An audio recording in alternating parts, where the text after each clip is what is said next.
Hello friends, good morning Odisha. आज सकाळ बहुत गुड़े गुरुत्वपूर्ण खबर आसी जो खबर गुड़ी को आपण मैंने जाना निहाती दरकार। तेबे आसतु जाने कौन से गुरुत्वपूर्ण खबर गुड़िक। तेबे ता पूर्व आपन को अनुरोध अटे जे जदि आपन को वीडियोटी भल लगे आपन लाइक करने सहित वीडियो को अधिक अधिक शेयर करेंगे। यह सहित यह लेटेस्ट खबर सबको जानापी आम चैनल को सब्सक्राइब करूँ। नंबर 1 आसिला पीएम किसान रो नुआ लिस्ट आउ 5 दिन पर एमानकर खाता को जीव पीएम किसान टंका। चाषी मानक आर्थिक सहायता प्रदान करने भारत सरकार 2019 मसीह प्रधानमंत्री किसान सम्मान निधि बा पीएम किसान योजना आरंभ करते। तेबे यार भितर चाषी मानकर एक खुशी खबर आसी। आउ 5 दिन पर 19तम किस्तिर 2000 टंका सेमानकर अकाउंट को आसवाक जाउछि। फेब्रुआरी 24 रे प्रधानमंत्री मोदी बिहार भागलपुर चाषी अकाउंट रे प्रधानमंत्री किसान सम्मान निधि योजनार टंका जमा करेंगे। तेबे जेतेबेले 18तम किस्ती प्रधानमंत्री अक्टोबर 5 तारिख रे महाराष्ट्र वासिम जारी करथिले। तेबे एहा उपरे आपनकर मतामत कोन रहिछि हमको कमेंट सेक्शन रे लिखि निहंती जणाइबे। योग्य मतामत गुडिक वीडियो शेष रे प्रकाश करा जिवो। नंबर 2 एणिकी बस रे प्रथमे चढ़िबे महिला यात्री। मनीष समाज जेते शिक्षित हेले भी अंधविश्वास कबलित करी रखुछि। परंपरार दुआही देई अंधविश्वास समताल रे चालुअछि। महिला चंद्र पृष्ठ रे पाद देइथिले भी परिवहन क्षेत्र में महिला को बस रे प्रथम यात्री भाव में चढ़ाक बारण करा जाउछि। तेणु एथिपाई राज्य सरकार परिवहन विभाग को दृढ़ पदक्षेप ग्रहण करने को निर्देश देइछन्ति। तेबे सही क्रम में परिवहन विभाग वरिष्ठ अधिकारी माने कटक नेताजी बस टर्मिनाल रे हठात पहुंची मंगलवार जांच करथिले। बस रे प्रथमे महिला यात्री चढ़िबार व्यवस्था करथिले। एही जांच आगामी दिन में राज्यर समस्त बस स्टैंड रे कराजिबाकू परिवहन विभाग पक्षरु निष्पत्ति होइछे। विशेष घोषणा आम चैनल रो रेगुलर अपडेट आ ब्रेकिंग न्यूज पाई आम व्हाट्सएप चैनल सहित जोड़ी हो जातु। लिंक टे आपन को डिस्क्रिप्शन ने पाई परिबे। नंबर 3 9 वर्ष रु 16 वर्ष बयसर झील मानकू दियाजिबो कैंसर टीका। कर्कट एपरी एक शब्द जार नाम शुणिले लोक मानकर मनरे भय आसी जाए। प्रतिवर्ष विश्व में लक्ष लक्ष लोक कर्कट रोग रे प्राण हराउछन्ति। भारत में यही मारात्मक रोगर परिसंख्यान मध्य कम नुहे। आम देश में प्रतिवर्ष लक्ष लक्ष लोक कर्कट रोगर शिकार होती। आउ देश में बढ़ुवा कर्कट रोग मामला को दृष्टि रखी केंद्र सरकार आउ एक बड़ पदक्षेप नहीं। महिला मानकर ठारे कर्कट रोग को रोकिबा पई खूब शीघ्र एक स्वतंत्र टीका उपलब्ध हेबो। मंगलवार दिन एक सांबादिक सम्मेलन में केंद्र स्वास्थ्य परिवार कल्याण एवं आयुष मंत्री प्रताप राव यादव यह सूचना देइछन्ति। से कहिछन्ति जे एही टीका आगामी 5 रु 6 मास मध्य उपलब्ध हेबो एवं यह 9 वर्ष रु 16 वर्ष बयसर झील मानकू दियाजिबो। केंद्र स्वास्थ्य राष्ट्रमंत्री प्रताप राव यादव सूचना अनुसार यह टीका महिला मानकर ठारे देखा जाउतिबा साधारण प्रकार कर्कट, स्तन कर्कट, मुख कर्कट एवं गर्भाशय कर्कट विरुद्ध रे सुरक्षा प्रदान करिबो। तेबे से आहुरी मध्य कहिछन्ति जे एही टीका उपरे गवेषणा प्राय संपूर्ण होइछि एवं यार परीक्षण अंतिम पर्याय रे रहिछि। नंबर 4 उप मुख्यमंत्री बड़ सूचना। सीएम किसान रे उपकृत होइछन्ति अनेक चाषी। आज भी चली पारानी विधानसभा। गृह आरंभ ही विरोधी होहल्ला करने सहित बाचस्पति पोडियम जाए माड़ी जाइथिले। मिशन शक्तिर गौरीकरण को नहीं विरोधी हट्टगोल करते। फल गृह को अपराह्न 4टा पर्यंत मुलतवी घोषणा करते बाचस्पति। सेपटे आरंभ ही ओडिशा रे चाषी उपमुख्यमंत्री सूचना देइछन्ति। से कहिछन्ति राज्य में 48,65,850 जन चाषी, 9,05,184 भाग चाषी, 8,87,272 जन क्षुद्र चाषी और 36,36,658 जन नाममात्र चाषी रही। राज्य में प्रधानमंत्री किसान सम्मान निधि योजना बा पीएम किसान रे अक्टोबर 2024 पर्यंत 31,51,700 चाषी उपकृत होउछन्ति। सेहिभଳି सीएम किसान माध्यम 45,57,733 जन क्षुद्र और नाममात्र चाषी एवं 39,303 भूमिहीन चाषी परिवार उपकृत होउछन्ति। नंबर 5 एणिकी वर्ष को 2 थर बोर्ड परीक्षा देवे छात्र छात्री।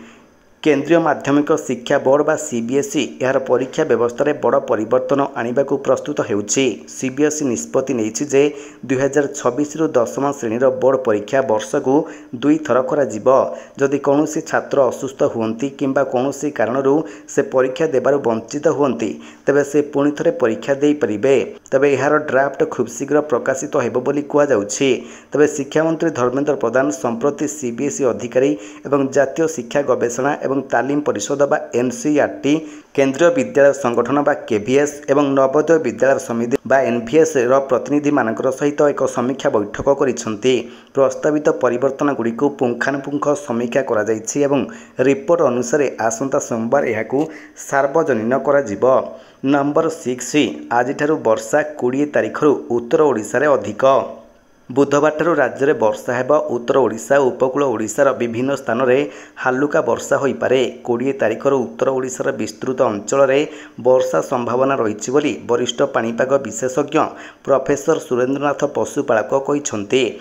प्रोफेसर पशुपालकों पूर्वानुमान अनुसार 20 रु 23 तारिख पर्यंत उत्तर ओडिशा रे बिजुली घड़घड़ी सहित वर्षा हो पारे। एही 4 दिन भद्रक, बालेश्वर और मयूरभंज रे हाराहारी 90 मिलीमीटर पर्यंत वर्षा हेब। जाजपुर, केन्दुझर और ढेंकानाल रे 30 मिलीमीटर पर्यंत वर्षा हो पारे।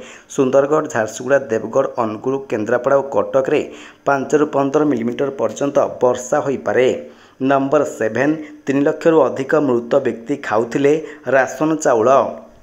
राज्य में 3 लाख रु अधिक मृत व्यक्ति पाउथिले राशन सुविधा। 3,28,932 जन मृत व्यक्तिंकर नारे राशन चाउल निया जाउथिबा नै आज गृह में मत रखिछंती खाद्य जोगाण और खाउटी कल्याण विभाग मंत्री कृष्णचंद्र पात्र।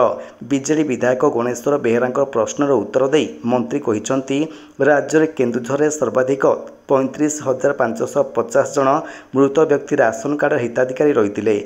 सेहीपरि गंजाम में 25,799, मयूरभंज में 23,799, रायगढ़ में 22,411 जन मृत व्यक्ति राशन हिताधिकारी रही। नंबर 8 आउ राज्य में नहीं आलू संकट, उत्तर रखिले जोगाण मंत्री। राज्य में नहीं आलू समस्या, धीरे धीरे दूर होइछि ओडिशार आलू संकट। किछि दिन धरी राज्य में जो भली भाव में आलूर दर वृद्धि पाइबार लागिथिला आउ खाउटींकर मध्य असंतोष देखा देइथिला, हेले एबे सही समस्या दूर होइछि। एनी सूचना दैछंती जोगाण मंत्री कृष्णचंद्र पात्र। आलू संकट नहीं गृह में उत्तर रखिछंती जोगाण मंत्री। या सहित गत किछि दिन धरी राज्य में जो समस्या उपजिथिला तार कारण हेउछि पश्चिमबंग सरकार आलू रप्तानी उपरे कटकणा लगाइथिबारु कारणरू घटिथिला, जहाँकि एबे दूर हो जाइछि। नंबर 9 108 पर एबे राज्य में 109 आम्बुलांस सेवा आरंभ हेब। एबे 108 रे फोन कले लोकमानकर पाखरे पहुँचुथिला आम्बुलांस। 20 रु 30 मिनिट भितर आम्बुलांस पहुँचवा सहित आहत रोगी मानकु तुरंत हॉस्पिटल रे पहुँचाउथिला। ठीक सेहीपरि राज्य में 109 सेवा आरंभ हेबाकु जाउछि। एथिपई कौनसी अर्थ देबाकु पड़िबो नाही बोली स्वास्थ्य मंत्री मुकेश महालिंग सूचना दैछंती। फोन करिबार 20 रु 30 मिनिट मध्यरे सेवा मिलिबो। प्रथम पर्यायर यह समस्त जिला मुख्य चिकित्सालय और मेडिकल कॉलेज रे आरंभ हेबो बोली स्वास्थ्य मंत्री मुकेश महालिंग सूचना दैछंती। नंबर 10 नेपाल छात्री किट्रे मृत्यु मामला, छात्र छात्री को प्रतिश्रुति देले मुख्यमंत्री। किट विश्वविद्यालय गत गुरुवार दिन इंजीनियरिंग छात्री प्रकृति लामसा मृत्यु मामलें मुख्यमंत्री मोहन चरण माझी बुधवार नेपाल सरकार वरिष्ठ अधिकारी सहित कथा होइछंती। श्री माझी आज दिल्ली में नेपाल वैदेशिक व्यापार विभाग काउंसिलर संजीव दास शर्मा सहित कथा हेबा सहित पीड़िता न्याय प्रदान करेंगे बोली प्रतिश्रुति दैछंती। किट विश्वविद्यालय स्थिति स्वाभाविक अवस्था फेराई आने को श्री माझी प्रतिश्रुति दैछंती। या सहित श्री माझी नेपाली छात्र छात्री मानकु किट फेरी आसिया अपील मध्य करिछंती। नंबर 11 बड़ सूचना देले मंत्री, ग्राहकों को ठकुछंती सुना व्यवसायी। सुना किणुथिले सावधान, आपण भी होई पारंती ठकामीर शिकार। कहीं सुना दुकान रे ओजन मापरे ठकुछंती दोकानी। आउ आज ए संपर्क में खुलासा करिछंती खाद्य जोगाण मंत्री कृष्णचंद्र पात्र। तांकर सूचना मुताबक गत 5 वर्ष में 36 जन व्यवसायी ओजन माप ठकई रे धरा पड़िछंती। आउ सेमानक ठारू 4,97,500 टंकार जोरिमाना आदाय होइछि। सेहीपरि 8 जन बड़ व्यवसायी नकली हॉलमार्क रे सुना बिक्री करुथुवा अभियोग रे धरा पड़िबा परे 7 जनक लाइसेंस लाइसेंस बातिल और जनकर विरुद्ध में मामला रुजु कर तेज विधानसभा एने प्रश्न करते विधायक प्रशांत बेहरा। विगत 5 वर्ष केउ सुना गहना दुकान में मानक और मापक त्रुटि धरा जाई सेमानकर विरोध में कि कार्यानुष्ठान ग्रहण कर संपर्क में पचारि विधायक। नंबर 12 आज जुक्त 2 कला और वाणिज्य परीक्षा। उच्च माध्यमिक शिक्षा परिषद व CHSE पक्षर 19 तारिख ठारू जुक्त 2 कला और वाणिज्यर थियोरी परीक्षा आरंभ होईछि। अन्य पक्षरे मंगलवार ठारू आरंभ होइतिबा विज्ञान पाठ्यक्रमर मातृभाषा व MIL ओडिया परीक्षा शांति श्रृंखलार सहित होईछि। प्रथम दिन नकली बा कॉपी करी जड़े विद्यार्थी धरा पड़िछन्ति। सूचना अनुसार 19 तारिख में मोट 2,15,000 परीक्षार्थी कला और वाणिज्य पाठ्यक्रम रे मातृभाषा ओडिया रे परीक्षा देइछन्ति। राज्य में मोट 1267 परीक्षा केन्द्र रे परीक्षा हेबो। धार्य नियम मुताबक सकाळ 9:30 रे प्रश्नपत्र पैकेट खोला जिवो। विशेष सूचना आपण आमर वीडियो देखिथिबारु आपनको अशेष अशेष धन्यवाद। तेबे आपण केउ जिल्लारो ए वीडियो को देखुचंती हमको कमेंट बॉक्स रे आपनको जिल्लारो नाम लिखि जणांतु, जहा फଳରେ आमे जानि परिबु जे केउ केउ जिल्लारो लोक माने आमर ए वीडियोटी को देखुचंती।